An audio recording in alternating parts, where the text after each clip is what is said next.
Shalom peuple de Dieu, merci de l'attention soutenue à cette émission. Ce nouveau numéro de votre émission, la Bible sera consacrée à la Pâque. Et sur ce plateau, notre bien-aimé, le pasteur Blaise Pongo, avec qui nous allons développer sur ce sujet qui est la Pâque. Shalom pasteur. Shalom, ma soeur. Oui, pasteur, nous parlons de la Pâque. C'est vrai que nous sommes déjà à la semaine pascale. C'est pourquoi nous avons voulu édifier le peuple de Dieu par rapport à ce thème que la Pâque. Si vous pouvez un peu rappeler à ces enfants de Dieu qui connaissent déjà la Pâque, mais qui ne savent pas vraiment la définition de la Pâque. C'est quoi en fait la Pâque? C'est la fête de la délivrance, la fête de la libération. Littéralement, c'est action de passé. Donc, les enfants d'Israël devaient bénéficier de la grâce du Seigneur grâce au sang de l'agneau, là où le Seigneur devait frapper les Égyptiens à cause de la grâce qu'ils ont eue du sang de l'agneau. L'ange de la mort devait en fait passer toutes les maisons où il y avait le sang. Donc littéralement, Pâques égale action. Oui, il n'y avait pas de sang. Où il n'y avait pas de sang. Oui. Voilà. Là où il y avait des sang, l'ange ne pouvait pas frapper.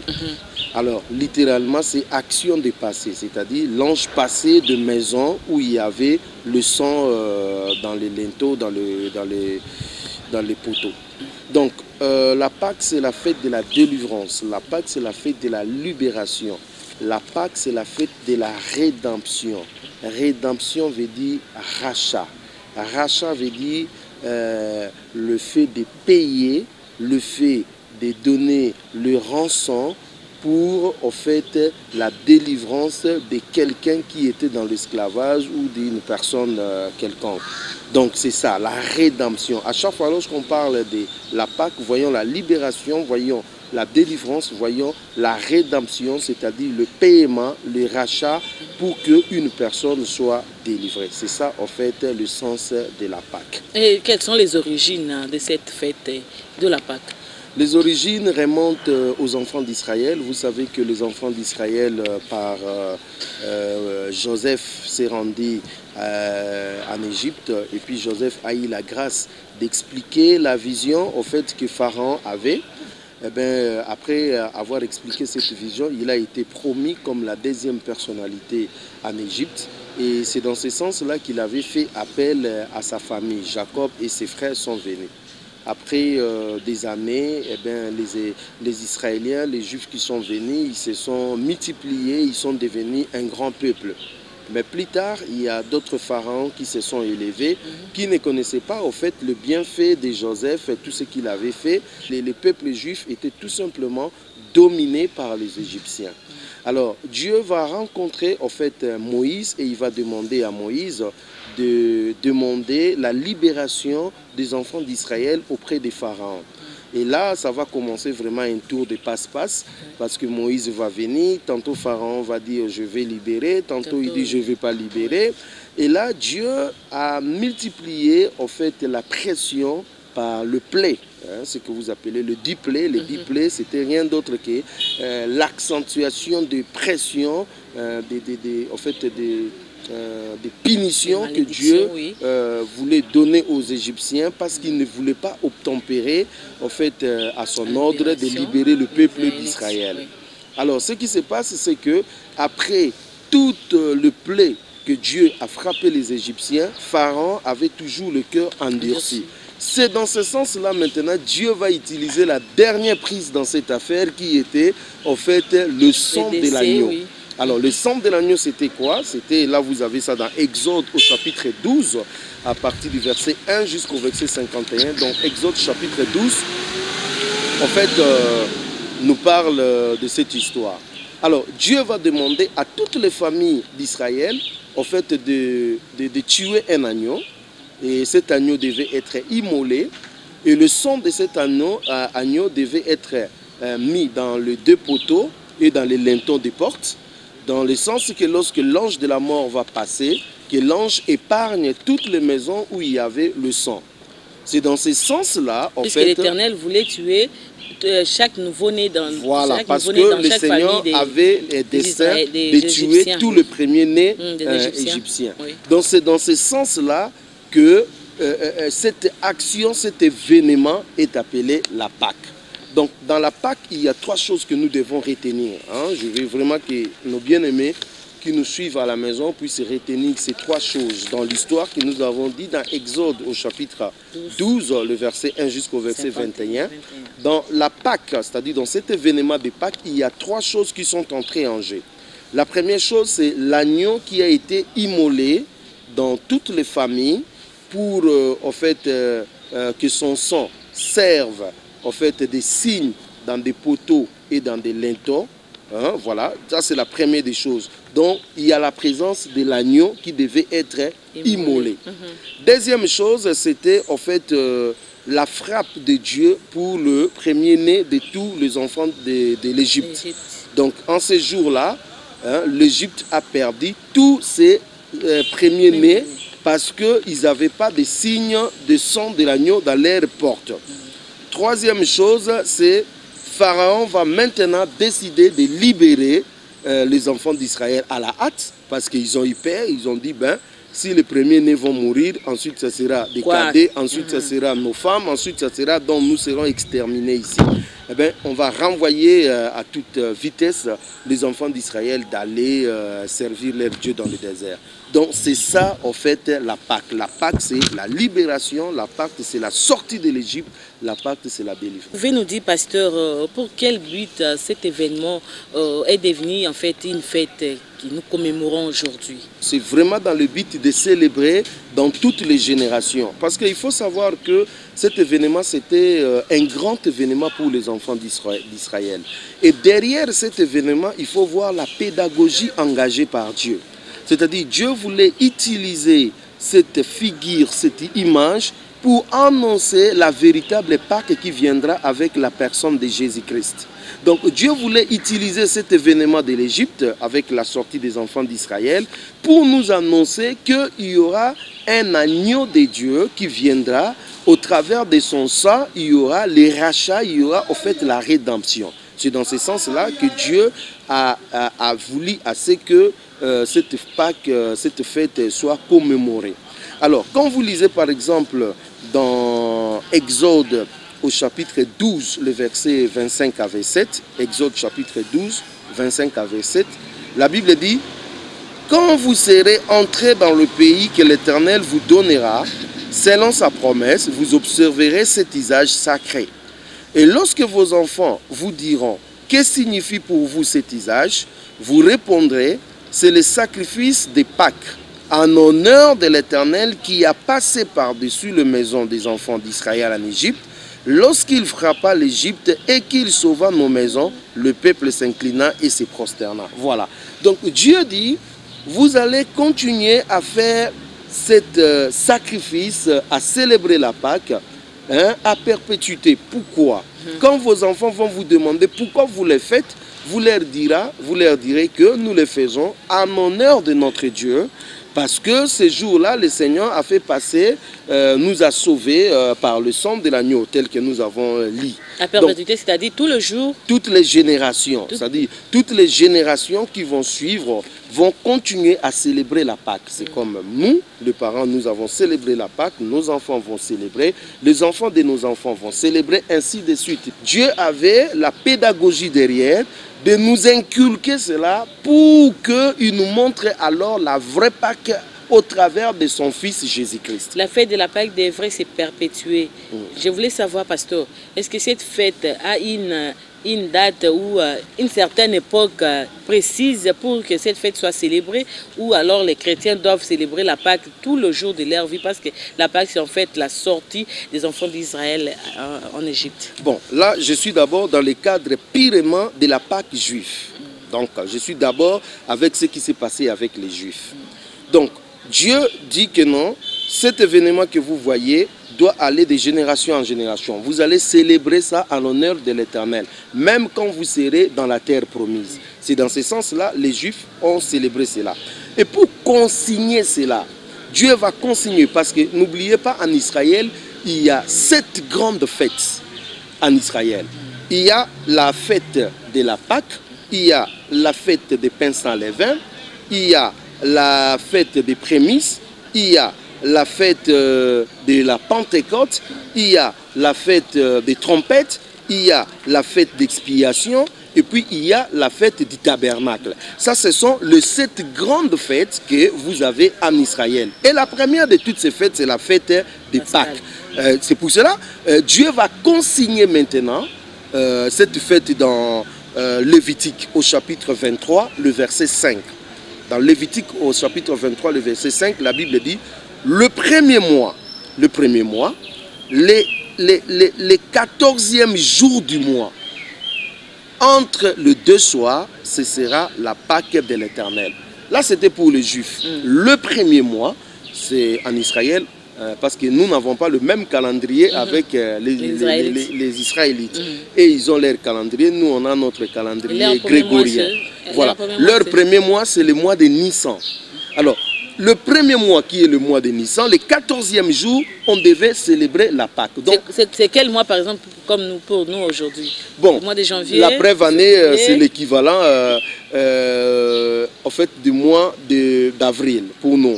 Parce que la Pâque normalement varie entre fin mars jusqu'au 15 avril, voilà, quelque chose comme ça. Donc, pour nous, ça tombe probablement mois d'avril. Okay? Mais pour les Juifs, c'était le 14e jour du mois de Nissan qui est le premier mois. Donc, c'était bien déterminé. Ça, nous sommes vraiment dans le cadre de la Pâque juive pour, en fait, commémorer en fait, ce que le Seigneur avait fait pour eux. Voilà. Et pasteur, quel est le message que Dieu voulait transmettre par rapport à cet événement, à ses enfants ou à l'humanité? Alors, le grand message que Dieu, depuis l'Égypte, quand il libéra le peuple d'Israël, donc le message que Dieu voulait passer, c'était la libération des hommes, la libération des nations par l'agneau. Donc, il fallait qu'un agneau, en fait cet agneau mère, soit immolé pour que le peuple soit libéré. Donc, s'il n'y avait pas en fait, libération, s'il n'y avait pas agneau qui a été immolé, le sang ne pouvait pas servir pour que, en fait, l'ange ne puisse pas frapper. Donc la libération des enfants d'Israël est passée par l'agneau qui a été immolé. Et c'est ça, qui est aujourd'hui représenté par Christ. Par Jésus-Christ. C'est ça, en fait, le grand message. En fait, je dirais même la pédagogie que Dieu a utilisée. Prendre l'image, prendre ce matériel didactique pour, en fait, nous ramener à la lumière. Alors, quand vous lisez, par exemple, dans Jean, au chapitre 1, le verset 29, on nous montre comment Jésus-Christ a été présenté par Jean-Baptiste. La Bible dit, le lendemain, il vit Jésus venant à lui et il dit, voici l'agneau de Dieu qui ôte le péché du monde. Donc, Jean-Baptiste met l'accent net, clair, que Jésus-Christ n'est pas seulement le Fils de Dieu, Jésus-Christ n'est pas seulement Dieu, mais Jésus-Christ c'est aussi l'agneau de Dieu qui ôte, on a bien précisé, hein, qui ôte le péché du monde. C'est-à-dire il était né pour ôter les péchés. Il était né pour être sacrifié afin que l'humanité soit sauvée. Donc le message est bien clair.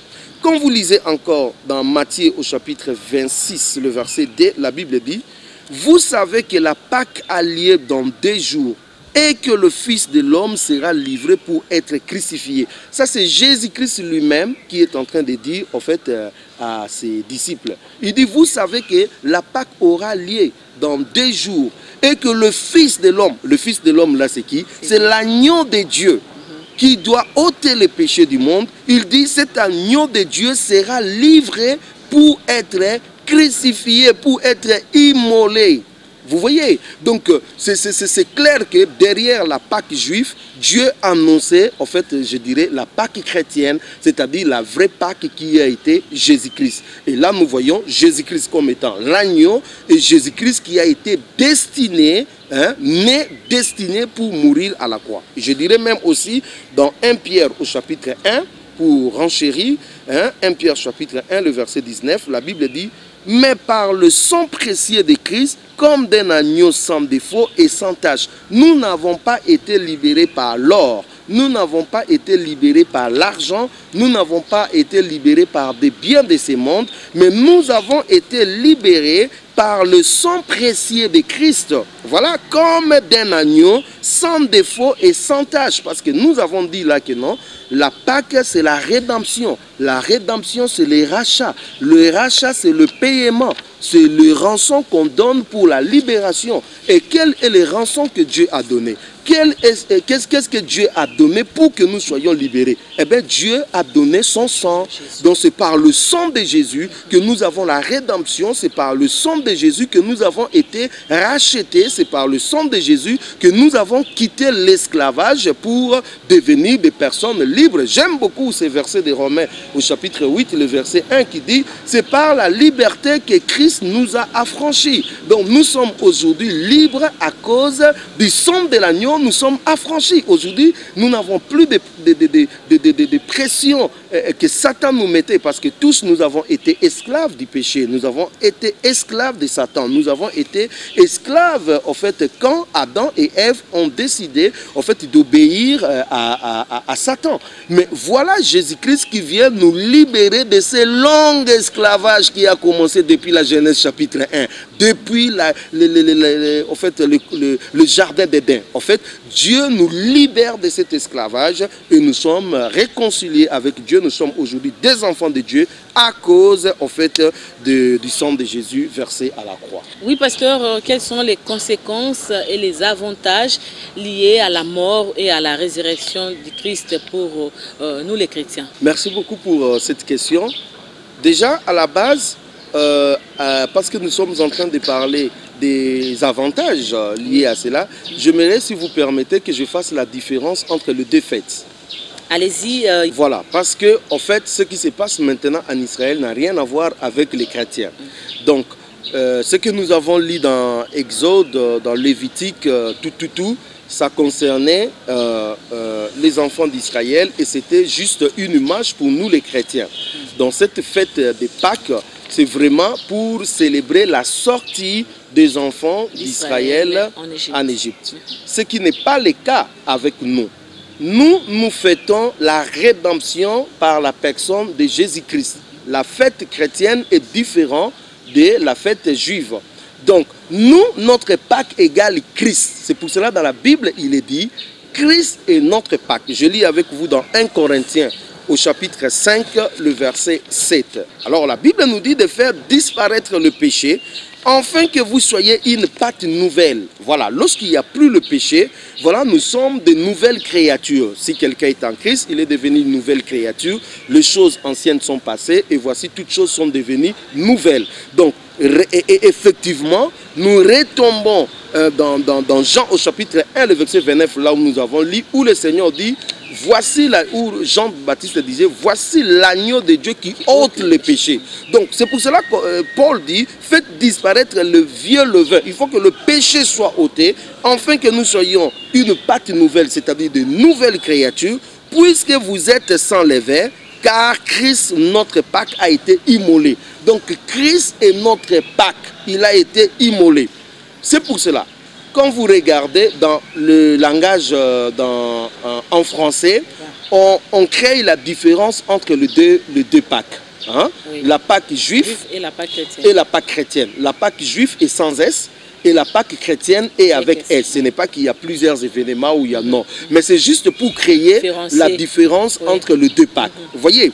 Donc, la Pâque chrétienne s'agit de la célébration de Jésus-Christ. Parce que Jésus-Christ est notre Pâque. Et on ne doit pas attendre cette célébration se fait chaque jour, tous les jours, par notre manière de vivre. C'est-à-dire, si nous vivons en nouveauté de vie, nous menons une vie de sanctification, une vie de crainte de Dieu, une vie de haine du péché, une vie où nous sommes soumis à la volonté de Dieu, une vie où notre vie est un parfum, une offrande agréable à Dieu, une vie où Dieu retrouve sa part, retrouve sa volonté en nous, en ce moment-là, nous célébrons la Pâque.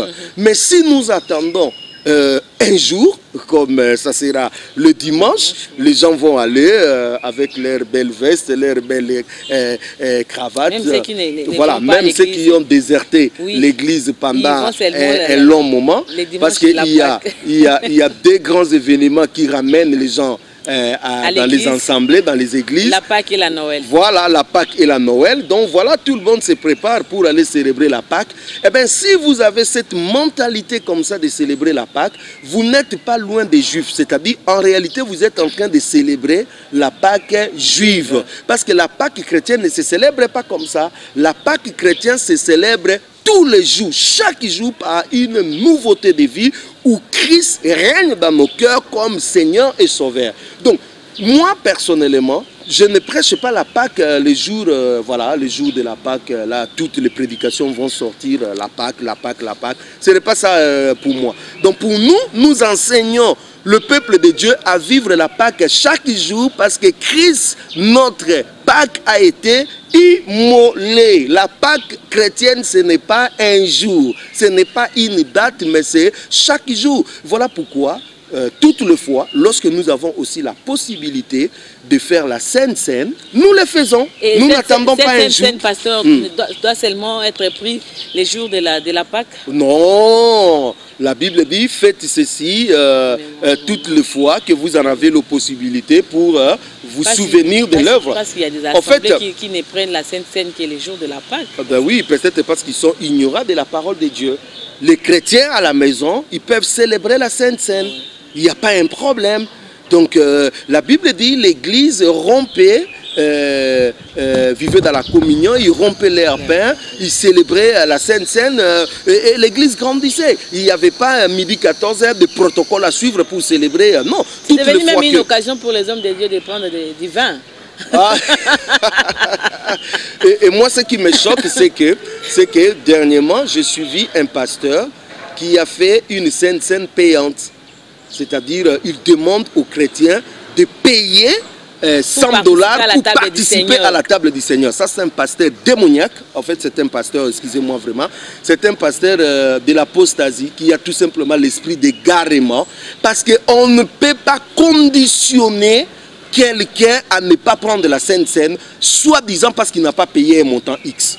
Donc, la Sainte Seine, on ne le prend pas. Si vous-même, vous êtes jugé, et vous estimez que vous n'êtes pas prêt en ordre avec le Seigneur, et là vous ne prenez pas. Mais moi je pense qu'un enfant de Dieu doit être chaque jour en ordre avec le Seigneur. La Bible dit, si vous avez à donner une offrande à Dieu et que vous réalisez que vous n'êtes pas en paix avec quelqu'un, dépose là votre offrande, va faire la paix avec quelqu'un. Donc pour nous les enfants de Dieu, nous sommes supposés être en ordre chaque jour. Cela veut dire que toutes les fois que nous avons la possibilité de faire la Sainte Seine, nous devons le faire. On ne peut pas payer la Sainte Seine, on ne peut pas s'aimer pour la Sainte Seine. Ça c'est du vol, c'est la cupidité, rien à voir. Donc dans la Sainte Seine, en fait, nous commémorons en fait la mort et la résurrection de Christ. Or, la mort et la résurrection de Christ nous parlent de la rédemption, c'est-à-dire nous retournons toujours dans la Pâque. La rédemption, la délivrance qui a été opérée à la croix de Golgotha. La Pâque que nous célébrons, c'est la Pâque où nous célébrons Jésus-Christ qui est mort à la croix, qui nous a sauvés à la croix, qui nous a délivrés, et nous sommes aujourd'hui libres de prêcher, libres de célébrer son nom, d'adorer et de prier et de témoigner partout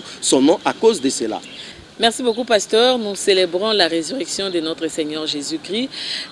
Si vous avez un message à adresser à tous ces chrétiens qui ont eu le privilège de suivre cette émission à travers notre chaîne de développement. Merci pour cette opportunité que j'ai de donner le message pour la Pâque. La Pâque dont nous sommes en train de célébrer, nous chrétiens, c'est différent de la Pâque juive.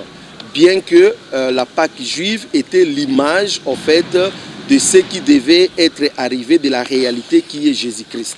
La Pâque dont nous célébrons, nous, c'est la Pâque en Jésus-Christ. Christ est notre Pâque. Cela veut dire Christ a versé l'agneau de Dieu, Christ le véritable agneau.